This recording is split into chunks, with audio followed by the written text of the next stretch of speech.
Lección 9. Detección y medida de la radiación. Curso de directores de instalaciones de radiodiagnóstico. El organismo humano no puede percibir directamente muchos agentes físicos del mundo que le rodea. Entre ellos figuran las radiaciones ionizantes. Gran parte del desarrollo científico y técnico de la humanidad responde al deseo del hombre de remediar sus propias insuficiencias. Por ello, el hombre ha ideado procedimientos y aparatos para detectar, medir y analizar las radiaciones ionizantes con el fin de prevenir sus posibles efectos perjudiciales y poder además sacar ventaja de sus múltiples aplicaciones. Para ello, se han de aprovechar diversos efectos que produce la radiación al atravesar la materia. Los efectos que vamos a aprovechar para la detección de la radiación será la ionización de los gases, que va a producir carga eléctrica, la excitación de algunos sólidos, que dará lugar a luminiscencia, y la disociación de la materia. Como ya hemos indicado en otras lecciones, cuando la radiación ionizante atraviesa un gas, provoca la ionización de una parte de sus átomos y, por consiguiente, la liberación de iones positivos y electrones negativos. Con ello, el gas, que primitivamente se comportaba como un aislante eléctrico, pasa a ser parcialmente conductor. Midiendo la corriente eléctrica que por él circula, en determinadas condiciones puede deducirse la intensidad de la radiación que lo ha atravesado. De una manera parecida, la radiación provoca, al atravesar ciertos sólidos transparentes, la excitación de una fracción de los átomos de la muestra, los cuales se desexcitan inmediatamente emitiendo fotones luminosos. La medida de la luz emitida permite medir y cuantificar y analizar la radiación ionizante que provocó esa excitación. Finalmente, los efectos producidos por la cesión de la energía de la radiación pueden dar lugar a disociación, proceso en el que se rompen enlaces químicos produciendo alteraciones en la constitución de la materia. Un ejemplo de este fenómeno es el ennegrecimiento de las placas fotográficas. Midiendo después la intensidad de dicho ennegrecimiento, se puede deducir la dosis de radiación que ha alcanzado la película fotográfica.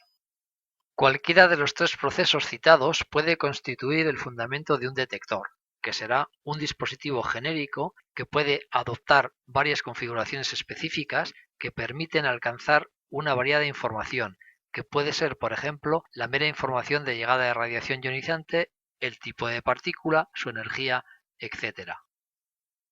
Se suelen distinguir entre detectores, meros contadores de partículas o fotones que alcanza el dispositivo, o espectrómetros, donde además de la información de presencia que da el detector, se mide la energía de la radiación ionizante. Los detectores de radiación ionizante pueden variar su respuesta en función del tipo y energía de la radiación, en función de la tasa de emisión, de la geometría, de las condiciones ambientales en las que se realiza la medida, etc. Y todo esto habrá que tenerlo en cuenta. Los detectores de ionización tienen un recinto lleno de un gas a presión en el que se disponen dos electrodos a los que se les aplica una tensión de polarización, creando por lo tanto un campo eléctrico en el interior del volumen del detector. Dado que los gases son aislantes, en condiciones normales no circula corriente eléctrica entre ambos electrodos, pero si la radiación ionizante alcanza el espacio entre los electrodos, el campo eléctrico existente dará lugar a que las cargas eléctricas generadas por la interacción de la radiación se muevan hacia los electrodos de signo contrario.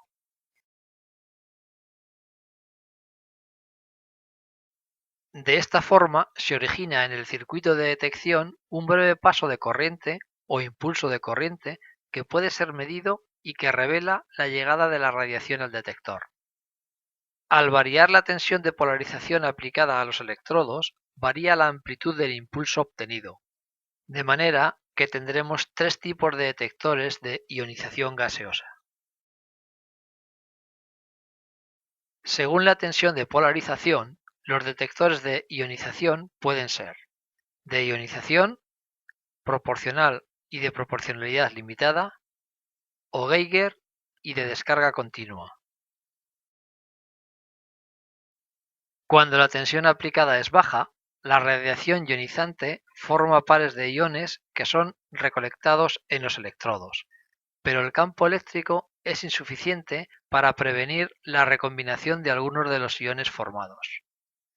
Al aumentar la tensión, el campo eléctrico creado es suficiente para que todos los iones formados alcancen los electrodos y sean recolectados, de forma que se crea una zona plana en la que la amplitud del impulso no aumenta aunque se incremente la tensión. En esta zona, el detector trabaja en régimen de cámara de ionización y la tensión suele estar en torno a los 200-250 voltios.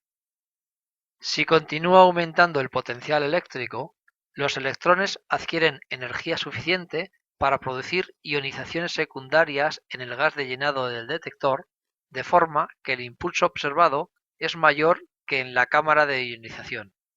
En la zona en la que el campo eléctrico es tal que el tamaño del impulso es proporcional a la ionización inicial, se dice que el sistema trabaja en la zona proporcional. La tensión de trabajo en esta zona está en torno a 500 voltios.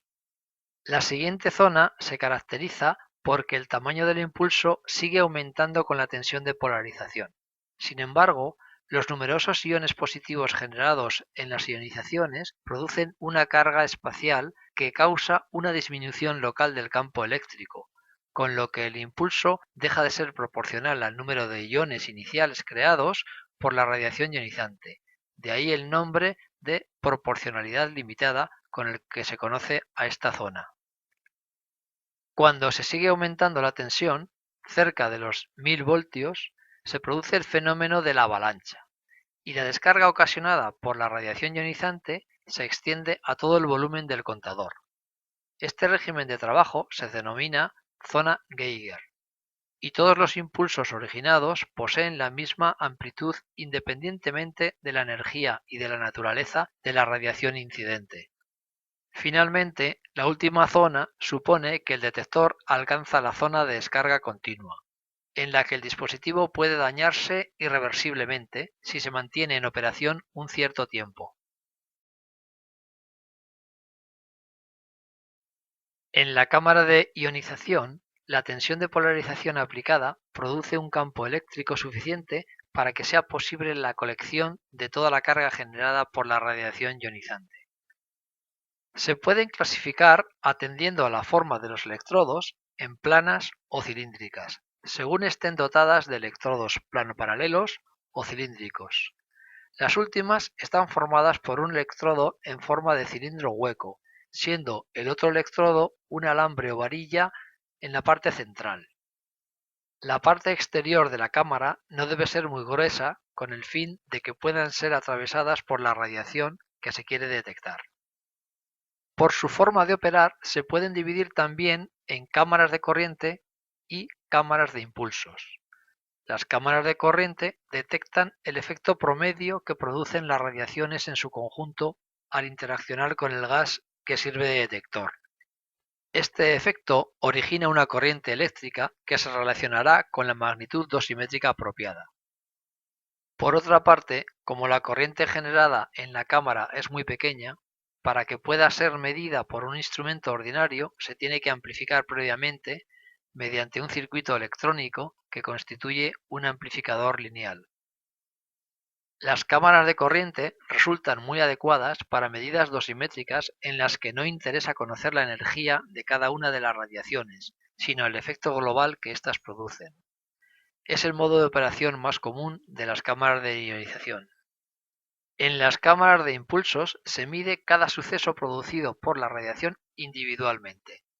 La altura de los impulsos proporcionará además información sobre la energía de la radiación incidente. Las cámaras de ionización se construyen con gases, ya sean aire o gases nobles. Para rayos X y rayos gamma tienen un bajo rendimiento, en torno al 1%, por lo tanto en estos casos necesitaremos de amplificaciones. Si medimos partículas beta tendremos que utilizar paredes muy delgadas. Si midiéramos partículas alfa, la fuente debe estar muy cerca de los electrodos.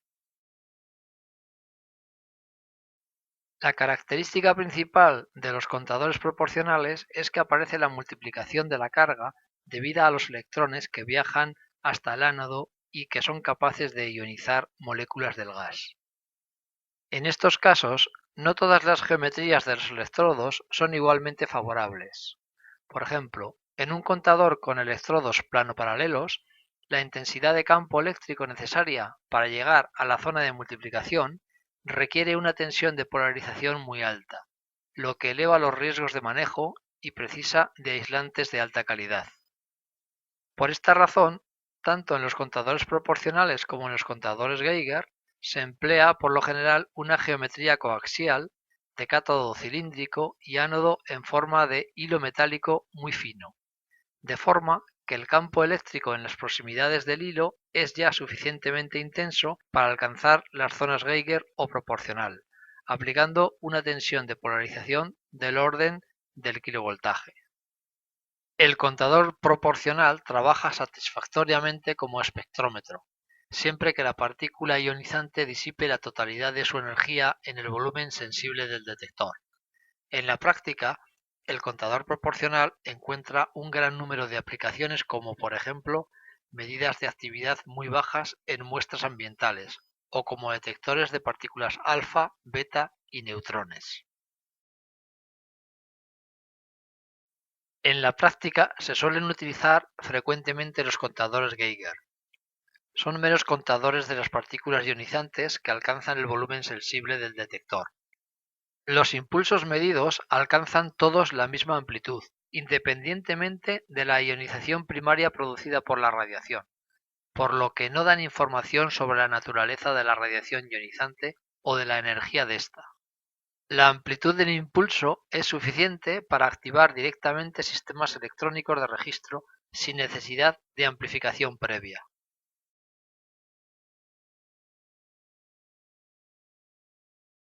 Los equipos detectores de radiación Geiger resultan mucho más sensibles que los basados en cámaras de ionización y más adecuados, por lo tanto, para medir niveles de radiación muy bajos. El rendimiento de detección, definido como el número de partículas detectadas por cada 100 partículas incidentes, se aproxima al 100% para partículas alfa y betas que alcancen el volumen sensible de la cámara. En cambio, para fotones solo se logran rendimientos del 1%. Ciertos compuestos cristalinos tienen la propiedad de que una parte de la energía absorbida la reemiten en forma de luz visible o ultravioleta. Esta propiedad permite una nueva variante de los sistemas de detección, los llamados detectores de centelleo, formados por una sustancia luminiscente y un dispositivo fotoeléctrico llamado fotomultiplicador, que convierte los destellos luminosos en impulsos eléctricos y mide la luz emitida por la sustancia luminiscente. Este detector es capaz de funcionar como espectrómetro, con las ventajas adicionales de un alto rendimiento de detección y un tiempo de resolución corto. La emisión luminiscente ocurrirá más o menos como en la siguiente animación. El fotón incidente cede parte de su energía a los electrones del estado fundamental, que van a pasar a un estado excitado. Instantáneamente, el material se desexcita, haciendo que los electrones del estado excitado pasen al estado fundamental con la emisión de fotones del espectro del visible o del ultravioleta. Las sustancias centelleadoras deberán tener una alta eficiencia en la conversión en emisión luminosa, una transparencia a la radiación luminiscente y un periodo corto de desexcitación. Generalmente están mezclados con sustancias activadoras. El espesor del cristal dependerá del tipo de partículas que deseemos detectar. Podemos encontrar materiales orgánicos para medir partículas beta por tener un Z bajo, como el antraceno, o cristales inorgánicos en función del tipo de partícula que deseemos medir, destacando el yoduro de sodio activado con talio para la medida de la radiación gamma, muy utilizado en medicina nuclear en las gamma cámaras, debido a que tienen un alto rendimiento de detección, alrededor del 60%.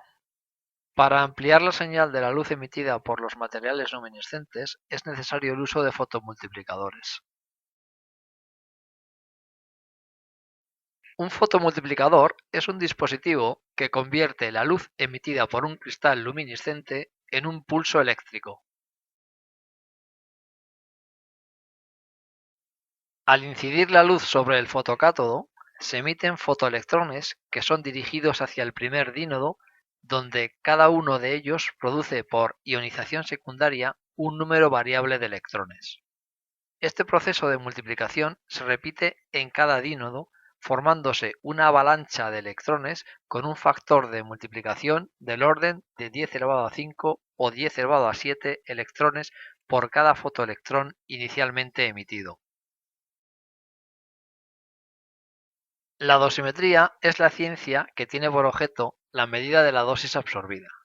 Por un lado, podremos hacer vigilancia radiológica del ambiente de trabajo, es decir, medición de las tasas de dosis externas, de las concentraciones de actividad en el aire y de la contaminación superficial, utilizando monitores de radiación y de contaminación. Y por otro lado, podremos hacer medida periódica de las dosis acumuladas por cada individuo durante su trabajo. Es lo que llamamos dosimetría personal externa e interna, utilizando dosímetros personales. Los dosímetros personales se utilizan para la vigilancia radiológica individual. Son detectores de pequeño tamaño, construidos con materiales adecuados equivalentes a tejido biológico. Dependiendo del principio de funcionamiento, los sistemas más comúnmente utilizados son los de termoluminiscencia, TLD, los de película fotográfica y los basados en detectores de semiconductor o de ionización gaseosa. La termoluminiscencia es la emisión de luz cuando un material que ha sido expuesto a radiación ionizante es calentado. Los materiales termoluminiscentes son sólidos aislantes o semiconductores en los que la radiación ionizante induce la creación de pares electrón hueco que permanecen atrapados en defectos de la red cristalina hasta que el material expuesto es calentado posteriormente. La presencia de defectos o impurezas denominados dopantes o activadores en la red cristalina introduce niveles discretos de energía dentro de la zona prohibida, constituyendo lo que se conoce como estructura de trampas. La luz emitida por el dosímetro termoluminiscente es función de la temperatura de calentamiento del material. El fluoruro de litio es uno de los materiales más utilizados debido a su poca dependencia energética, aunque sea menos sensible que otros detectores. Este sería un esquema del principio de funcionamiento de los dosímetros de termoluminiscencia. Al llegar la radiación, los electrones de la banda de valencia pasarían a la banda de conducción y posteriormente caerían a los centros de captura, esta zona intermedia entre ambas bandas, que es la zona donde están las trampas. El salto de los centros de captura a la banda de valencia está prohibida. Pero si calentamos el material, los electrones de los centros de captura saltarán a la banda de conducción y de la banda de conducción pasarán a la banda de valencia emitiendo la luz.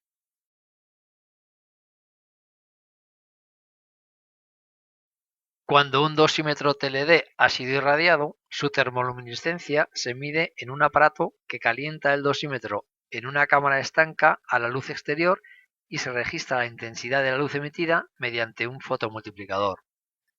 Con la calibración adecuada, esta intensidad de luz es proporcional a la dosis absorbida en un determinado rango de medida que depende del material del dosímetro. Los dosímetros de termoluminiscencia resultan más precisos que los de película fotográfica. Ello, unido a que pueden ser borrados y utilizados de nuevo repetidamente, hace que su uso esté muy extendido. En contrapartida, no pueden archivarse con el historial dosimétrico como ocurre con la película fotográfica. En la imagen podemos ver diferentes formatos y tipos de dosímetros de termoluminiscencia. Los dosímetros de termoluminiscencia empleados en dosimetría personal combinan varios detectores de uno o varios materiales TLD, de propiedades dosimétricas complementarias, alojados bajo filtros de materiales de espesor y combinación adecuados. Ello permite la aplicación de algoritmos de cálculo de dosis basados en la relación entre la lectura individual de cada detector, de forma que se aporte información adicional sobre el campo de radiación para una más correcta evaluación de la dosis equivalente personal. El conjunto se introduce en un chasis que constituye una protección frente a distintos agentes que pudieran alterar las propiedades dosimétricas de los detectores, como por ejemplo polvo, humedad, luz, etc.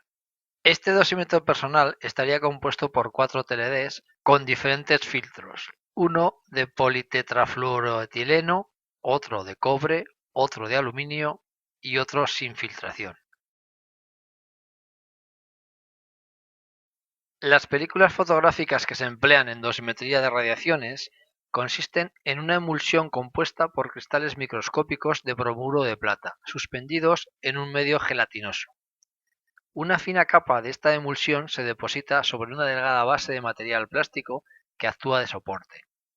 El conjunto se envuelve en un sobre opaco para protegerlo de la luz, ya que tanto la radiación ionizante como la luz visible o el calor pueden producir una imagen latente al incidir sobre los granos de la emulsión. En el proceso de revelado de la película, los iones de plata se reducen a plata metálica en la imagen latente, produciendo un ennegrecimiento permanente de la placa. Mediante los procesos de fijado y lavado se eliminan las partículas de bromuro de plata que no han sido afectadas por la radiación. Posteriormente, se mide con un densitómetro la densidad óptica o ennegrecimiento de las distintas zonas de la película revelada, y es dicha magnitud la que se relaciona con la dosis de radiación mediante el proceso de calibrado.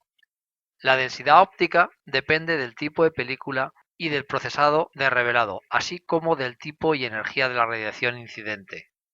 La dosimetría fotográfica es una técnica laboriosa y compleja, en la que las operaciones de extracción de la película del sobreprotector, el revelado, el fijado y el lavado deben realizarse en condiciones de iluminación adecuadas. Ello supone la necesidad de dotar al laboratorio dosimétrico de una cámara oscura e implementar las necesarias medidas de seguridad para evitar el velado indeseado de las películas. Presenta problemas de saturación para dosis superiores a los 50 milisievert, por lo que no se alcanzan las exigencias en aplicaciones de dosimetría personal. Con el objeto de extender el rango de respuesta hasta dosis en torno a los 10 sievert, la película fotográfica suele combinar dos tipos de emulsiones, una lenta y otra rápida, lo cual exige revelar cada emulsión en las condiciones apropiadas y complica aún más el proceso. Si a esto añadimos que el umbral de detección es del orden de 0,2 milisievert, superior al nivel de registro establecido en España, se entiende que actualmente en España se estén utilizando TLDs en vez de película. Entre las ventajas de la película fotográfica tendríamos que permite una evaluación selectiva en campos mixtos. La película revelada aporta información sobre el tipo y energía de la radiación. Constituye un registro permanente. Permite la reevaluación de la dosis. Tiene bajo peso y no necesitan baterías. Como inconvenientes tendríamos que no son reutilizables y esto incrementa los costes. El proceso de revelado y evaluación son complejos, de difícil automatización. Presenta un elevado umbral de detección. Hay problemas de saturación a dosis moderadas. La extracción, revelado, fijado y lavado hay que hacerlo en una cámara oscura. Y el material es inestable frente a factores ambientales como la luz y el calor. Esta es una animación del proceso del revelado y fijado y podemos ver el aspecto que tenían los dosímetros de película.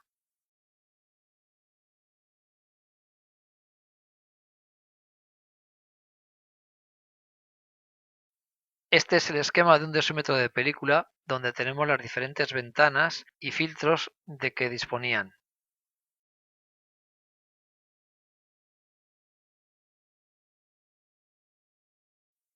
Y este es el aspecto que presentaban las películas según la energía de la radiación.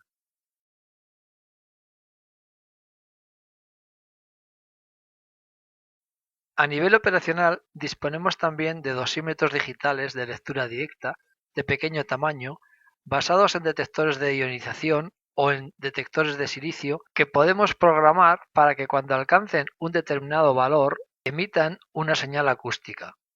Proporcionan en todo momento el valor de la dosis acumulada en un sistema de lectura digital, lo que permite una lectura instantánea de dosis y de tasas de dosis para dosis profunda y superficial.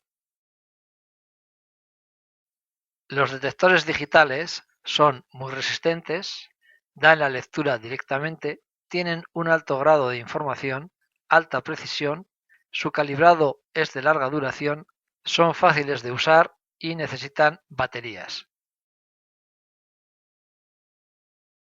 Aún quedan operativos monitores de radiación ambiental analógicos.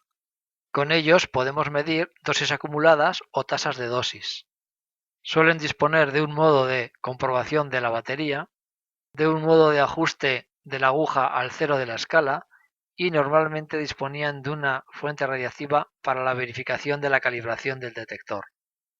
Suelen trabajar en el modo cámara de ionización y además tienen una cubierta de material equivalente a tejido para una mejor realización de la medida de la radiación gamma. Antes de utilizar uno de estos monitores, había que hacer ciertas comprobaciones. La primera era verificar el estado de las pilas o las baterías. Segundo, ajustar la aguja al cero. Y tercero, realizar la verificación con la fuente radiactiva para comprobar que la cámara estaba bien calibrada. Actualmente disponemos de diferentes tipos y modelos de monitores de radiación digitales. Suelen llevar un indicador que nos avisa de la batería baja, tienen autoescalas y deberían ser calibrados al menos cada 2 años. Las calibraciones deben de realizarlas entidades autorizadas y emitir el correspondiente certificado de calibración. En relación a la interpretación de las lecturas dosimétricas, según la legislación española, la dosimetría individual será efectuada por entidades o instituciones expresamente autorizadas y supervisadas por el Consejo de Seguridad Nuclear. Estos servicios de dosimetría deben informar al titular de la instalación de las dosis recibidas por los trabajadores expuestos. En el cómputo de las dosis no se incluirán las dosis debidas al fondo radiactivo natural, las derivadas de exámenes o tratamientos médicos como pacientes, ni las recibidas individualmente como miembros del público. Los valores medidos en la dosimetría personal serán la dosis profunda, dosis equivalente profunda HP10, evaluada con el dosímetro corporal restando la dosis de fondo natural. La dosis superficial, es decir, la dosis equivalente superficial HP 0,07, evaluada en el dosímetro corporal restando la dosis de fondo natural. Y la dosis localizada o la dosis equivalente superficial HP 0,07, evaluada con el dosímetro localizado restando la dosis de fondo natural. El Consejo de Seguridad Nuclear establece un nivel de registro de 0,1 milisievert, lo que supone que se registrarán como cero los valores de dosis inferiores a dicho valor. Muchas gracias por la atención prestada.